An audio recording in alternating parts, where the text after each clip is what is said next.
This is Marc Sims from Chicago, just asking a few questions, just a few questions. I have Reverend Dr. Robert Yarbrough on the line. Reverend Bobby, how you doing? I'm doing fine, Mark. How are you It's doing? been a long time, but I'm shocked you're still the Reverend, man. You're still doing it, right? Of course, I'm still doing it. This is a job you don't retire from, man. The people, man. You know, you're here for the people, man. That's what you do. You be that spiritual guy for the people. That's how you live. Now, you're a Reverend because I interviewed you on an old public access show over 10 years ago. You are a Reverend without a church, right? Or a church, right? No church. Right. I say you never wanted to be like Joe Osteen with a big old church in the old Summit Arena in Houston, Texas. Joe Osteen with Kanye West. Doesn't you want to be that type of minister? Yeah, I'd be bothered with people. Why would I want to do that? And I mean, all jokes aside, there's a lot of people like me who sort of raised in the church, sort of more Sunday school than church. But a lot of us have walked away from the church. And across the country, I think the United States of America may become less religious, and we're projected to have less churches 30, 40, 50 years from now. Is that going to be a problem for this country, Reverend Bobby? I'm not sure what made you walk away from the church. Oh, that's a whole nother dissertation. But I'm saying, though, can you see the trend, though? Our younger people, I've heard this when I was young. Our younger people still into organized religion where they were 20, 30, 40 years ago. I don't think they're into it the way that they were 30, 40 years ago. Absolutely not. But I think that they still, desire some kind of guidance, some kind of hope, as they live this life.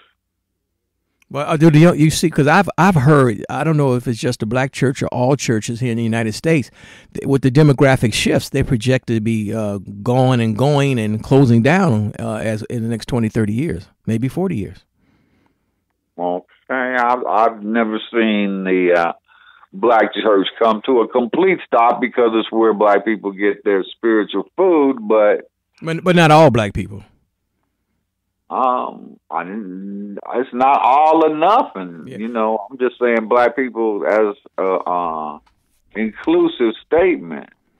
But the black church doesn't have the sway with younger people. It didn't have the sway with younger people when I was a kid in the 70s. But what I'm saying, though, is that the stereotype is that most black people go to church, a Christian church. But I don't know if that's as true as it was years ago. Is it, Reverend Bobby? I'm not sure. People don't do anything like they did years ago. Oh, no family unit. They're all splintered off. You could download a sermon, a podcast, a Sunday service live streaming. So I don't know if the numbers, give a true representation of the people that are still, spiritually based in their life, because it's delivered in a much different manner nowadays. So, but there's still a need for what you do, Reverend Bobby, is it? Still a need? It is. It is a need. The connection with the people think that, know that they have somewhere to go for some comfort, those kinds of things.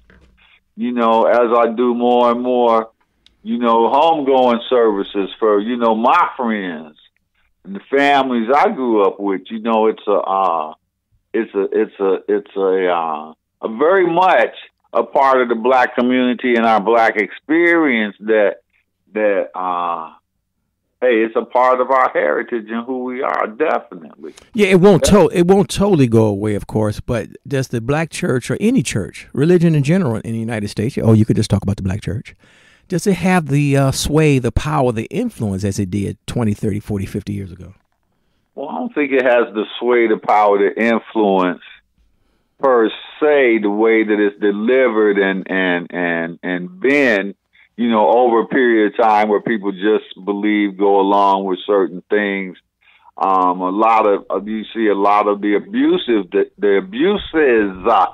have gone on in the church, and I'm not talking about any one particular thing, but the number of abuses that have gone on in the church, which go totally against what the church says that it stands for.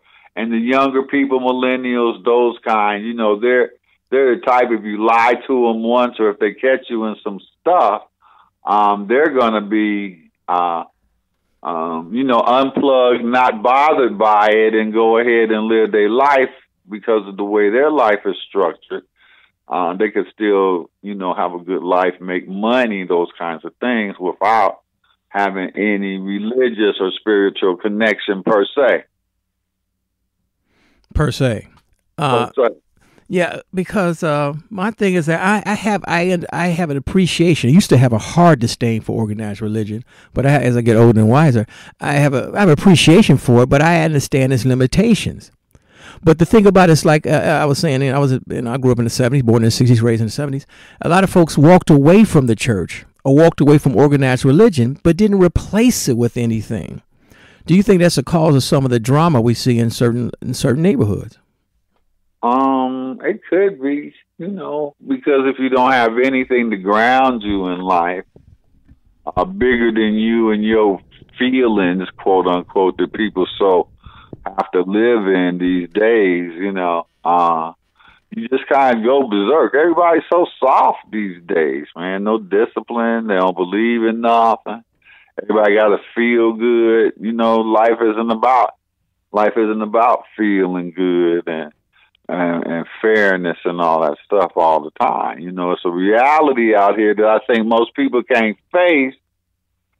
So then you exacerbate the problem, multiply it, many times when you don't have any way or any, belief to ground yourself in. You just kind of blow in the wind, and whatever comes, your way, you let it bother you, and then you react accordingly. And it's somewhat crazy and out of control. Right. I like to say that back in the day, that 50, 100 years ago, whatever, maybe 200 years ago, when there were slaves in this country, a lot of people got their moral grounding from a religious institution, mainly the church, Christian church. And so if they're not a part of a religious institution or some type of Christian church, where do people get, Americans, where do they get their moral grounding? Well, I'm not going to be talking about a Christian church because a lot of people aren't in the Christian church, and they're still morally grounded in okay, too, because it's not all about the Christian. So I'm saying, where do people get their morals outside of a religious institution or context?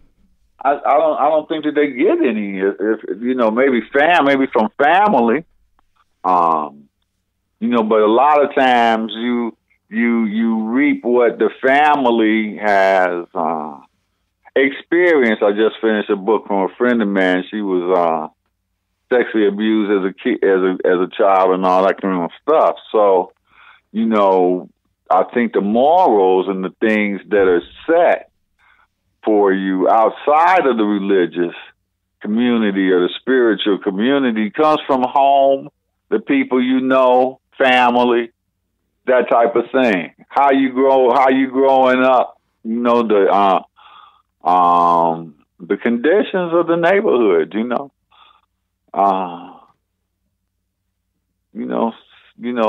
some neighborhoods, the pimps and the drug dealers and the prostitutes reign supreme because that's the way of life that's there. So it's many different things that can make that up, where you get your morals from. Television. You get your morals from television. Jeez. A lot of kids do. They was babysat by the TV, sat in front of the TV. All right. Yeah, you have some those morals in air quotes. Reverend Bobby, what can we? So people just, since you don't have a physical church, they just have to find you in the airwaves and the Ethernet. And how do they find you, man? Word of mouth. Word of mouth. I hope that they don't find me, Mark. but everybody's looking for something. You know that. They may find Reverend Bobby. I'm coming back out to play. I was on a hiatus. I used to tell people that God set me down, like them old boys would say, God set me down for 7 years. I was saying that, God said, man, shut up. I did not sit you down. It was something you had to grow into and some things you had to know and some stuff you had to live through. Stop saying that old crappity boo.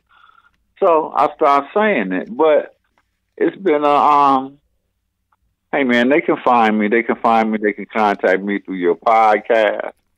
Uh, I'm known out here. They can find me. Well, Reverend Bobby, there is a need for what you do, and it's good that you do it, and I can't thank you enough for being on the program. Thank you, Marc Sims, everyone. Marc is a wonderful person. He's been my friend for many years. I couldn't wait for him to interview me and be in his presence once again. Thanks, Marc. Hopefully we'll do it again.